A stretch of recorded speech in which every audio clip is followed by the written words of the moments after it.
people have decided to make the enemy of their friend also their enemy. Now that's what I call inherited beef.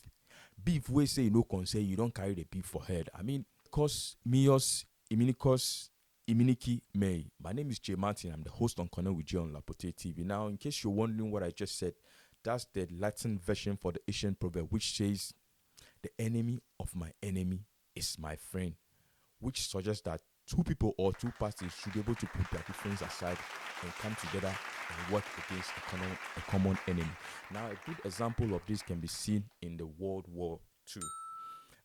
At that time, there was tension in Europe, and the Western allies and the Soviet Union decided to put their differences aside and come to work together to meet the threat of the Nazi aggression under the leadership of Adolf Hitler. Another example of this can be seen in the Cold War between the Western Bloc and the Soviet Union. Now listen, the Soviets and the Chinese aided North Korea during the Korean War, as well as the Vietnamese during the Vietnam War to oppose American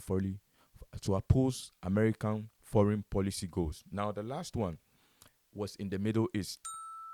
The United States, backed by the Iraqi government under the leadership of Saddam, during the Iran-Iraq War as a strategic response to the anti-American Iranian Revolution of the 1979. Now, this is not even what concerns me. What I really want to talk about here is the enemy of my friend is not my enemy. Now, most people have decided to make the enemy of their friend their enemy, and this is what I call inherited beef. Now, listen, if I have a friend and my friend has an enemy, or he's at loggerhead with someone. Now, in the first place, I don't know what transpired between them. I don't know what's going on. Why should I make the person also my enemy? Now, let me refer you to something that late Nelson Mandela said after he was released from jail a couple of years ago.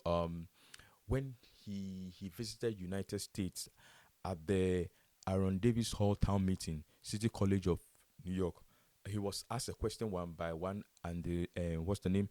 Ken Anderman of Institute of Contemporary Studies, and he questioned late Mandela, about his relationship with Arafat and why he speak highly of why he applaud Gaddafi on his view and his record on human rights and his drive for freedom and peace around the world, and why late Mandela also praised Fidel Castro and why he spoke highly of Cuba. Now it gets interesting here. Now listen to what late Mandela said to him. He said, "One of the mistakes which some political analysts make is they think their enemies should be our enemies." And listen, it gets more interesting. And he said, "We can never and we will never do. We have our own struggles to deal with. We are grateful to the world for supporting our struggle. But nevertheless, we are an independent organization which makes its own policies." And he said, "Look, our attitude towards any country is determined by the attitude of the country towards our struggle or to our struggle." Now, what am I trying to say?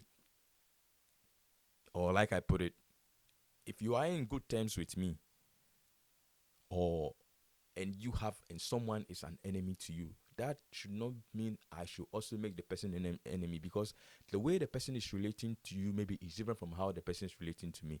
And that is why, despite the fact that people are criticizing Russia of their acts against Ukraine, other countries are mute on the matter.